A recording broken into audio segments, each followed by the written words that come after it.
So we're back in the hangar. I wanted to do an update of Starlink. We put up that Starlink video a couple months ago, and a lot of people had questions about the configuration, the mount to use, batteries versus a hardwired setup. So let's go over that together today. This is for a Cirrus SR series. This particular plane is a Cirrus SR22T, but this applies to generation 1 through 7 Cirrus SR series because really they're almost identical in the rear. The only difference is there's two different mounting systems depending on the year or generation of your aircraft. So we'll go over those real briefly too. I'm going to put in the description all of the links to the products that we're going to review. That way you can just go through and create a shopping list and you're good to go.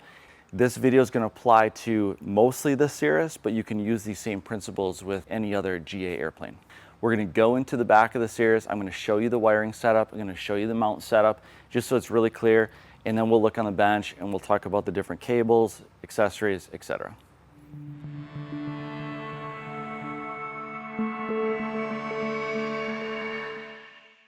If you want to see more content like this, subscribe to our channel.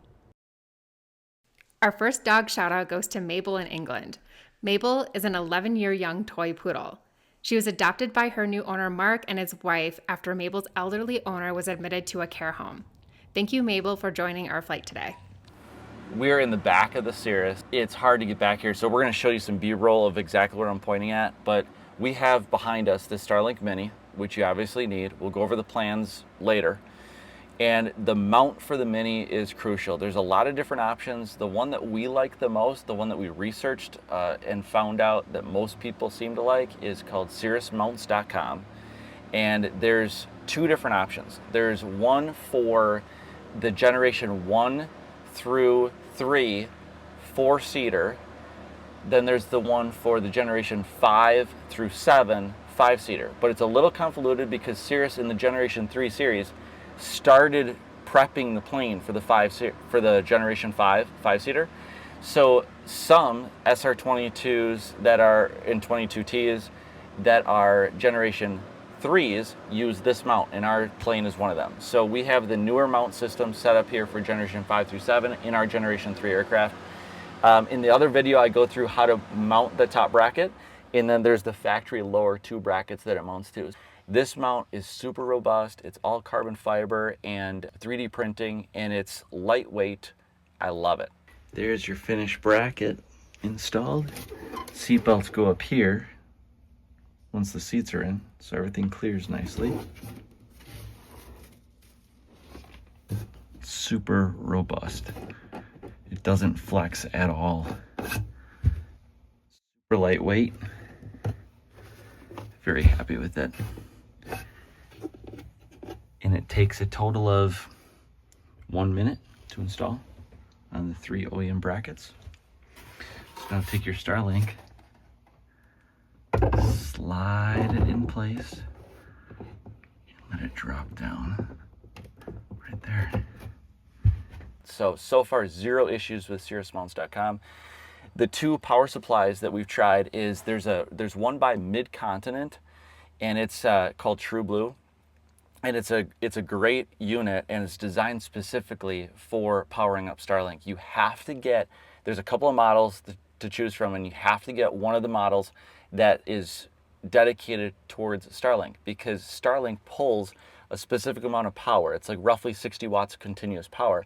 And all other USB-C, USB-A power devices either don't provide enough power, or they provide enough power like 100 watts, but then it'll dip down after the Starlink loads up.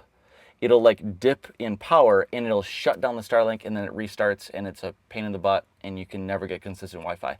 So if you go with the Mid-Continent True Blue, make sure you get the one that's rated for the Starlink. And you'll see here it's a nice USB-C, USB-A unit. They also make USB-C only, but we wanted the variety, the option of the passengers in the rear seats to be able to use this unit to charge their smartphone or their devices. And then we also wanted to be able to power up the Starlink. So far, 0 issues, no flaws with it at all. It is powered by a continuous power supply and a dedicated breaker that we'll show you.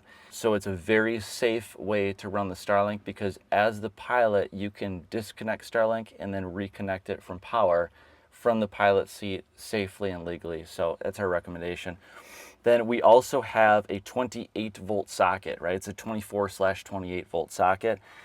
This is really nice because it's super robust. This slides right into the socket, and again, it's also controlled by that same breaker, so you can restart the Starlink at any time during the flight. And all of the cables are hidden. We'll show you that in the B-roll. I'll put a link in the description to this cable and also to the USB-C to Starlink cable. So instead of using any adapters, it's best to get a dedicated cable that goes from 28 volts to Starlink or from USB-C to Starlink. This is a really nice, robust connection, and then you can hide this cord almost completely behind this Alcantara, just like we did with the USB-C cord. So nice and robust. If something was to jar this, it's not going to snap off, but it's only really usable for the Starlink. Whereas the True Blue by Mid-Continent, you can allow passengers to use the USB-C or USB-A, or you can have the Starlink powered with the USB-C, and then the passengers can still use the power output of the USB-A to charge devices. As we're looking at inside the plane, the different cables for connecting the Starlink are pretty important. So this is the option for connecting from 28 volt, otherwise known as a 24 volt cigarette lighter, to dedicate it to a Starlink. So you can go to a USB-C and then adapt to Starlink, but in my personal opinion, I think it's best to eliminate or reduce the chance of disconnection in the wiring. Just keep it simple. Go directly from your source to dedicated Starlink port. These are a weather resistant port. That's how you can really tell that they're for sure a Starlink port. I ordered these on Amazon. It's a dedicated cable. I'll put it in the link in the description. This is the same thing, so dedicated Starlink to USB-C. Again, I'll put a link in the description for this cable as well. There's a lot of different options, but try to avoid using any adapters. Lastly is you can run the Starlink off of a battery. This is an option. Ugreen is a affordable option.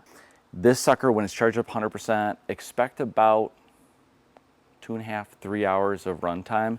There's some other batteries that I found on the forum that give you longer runtime, but they weigh a lot. Like, this is a couple pounds, and so it's not ideal. Also, you have to remember to charge it. You have to hook it up every time. There's no way, if this was to fail or if this was to start on fire, there's no practical way to extinguish this mid-flight. It would be an emergency. It'd be terrible.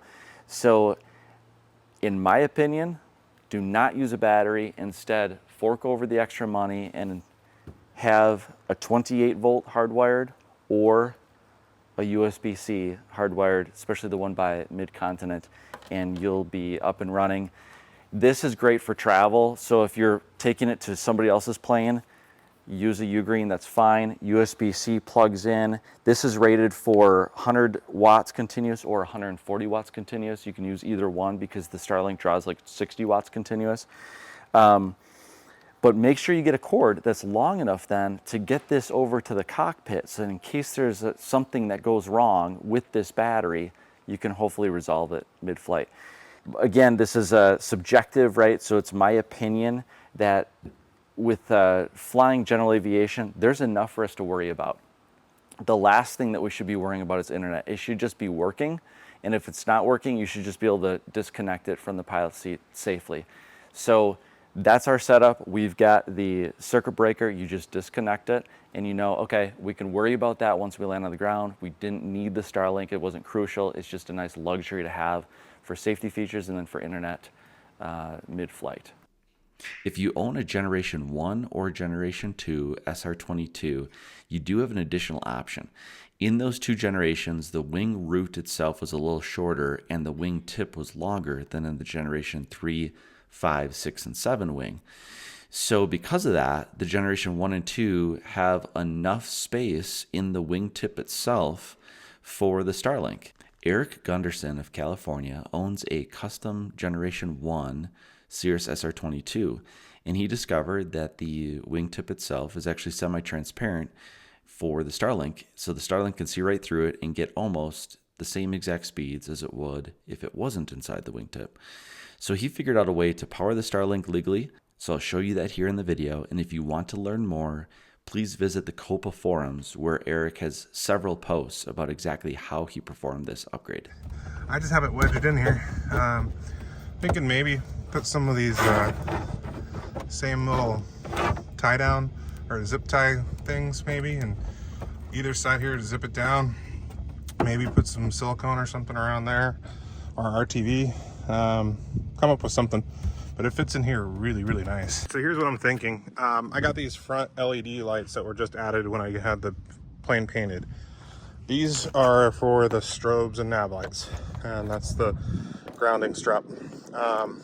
So this connector here, this 4-pin, is new. This goes to obviously a switch inside that is both, it's a 3-position switch, off, on, or pulse.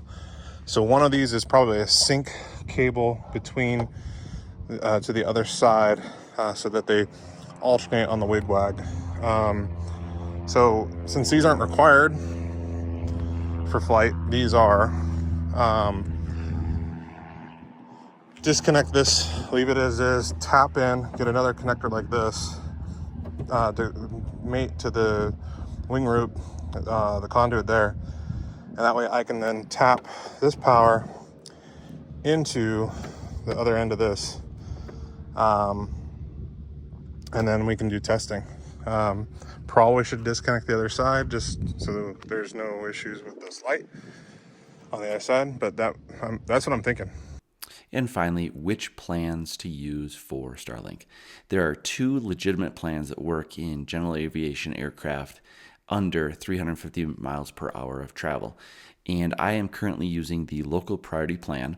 That is a $40 per month plan, and then you get buckets of data. So you have to purchase then 50 gigs of data at a time for $25. So total all in is $65 per month for the local priority. That is considered a business plan. The second option is the residential roam plan, and that plan also works up to actually 450 miles per hour. The advantage to that plan is that it's less expensive. It's a total of $50 per month, but you don't get priority in connectivity. If you Google the differences between the 2 plans, you can see that the roam plan does not have priority, but the local priority plan does. So basically, in high congestion areas, the roam plan will slow down and you'll receive slower speeds than the local priority plan, which will always have the highest speeds. So to us, that $15 a month extra is worth it for the local priority. The local priority, more expensive plan is limited to 350 miles per hour. In our Cirrus, when we're up in the flight levels, if we get a nice tailwind, we can hit about 300. We have hit one time about 350 miles per hour. But naturally, if we were traveling faster up to 450 miles per hour, then we would choose the roam plan, as that one is good up to 450 miles per hour. If you want to see more content like this, consider subscribing to our channel. We'd appreciate it. And if you like the video, please hit the like button. It helps us out. We'll see you on the next one. If you like what you see, please like the video. And if you want to see more content like this, subscribe to our channel, Elevate.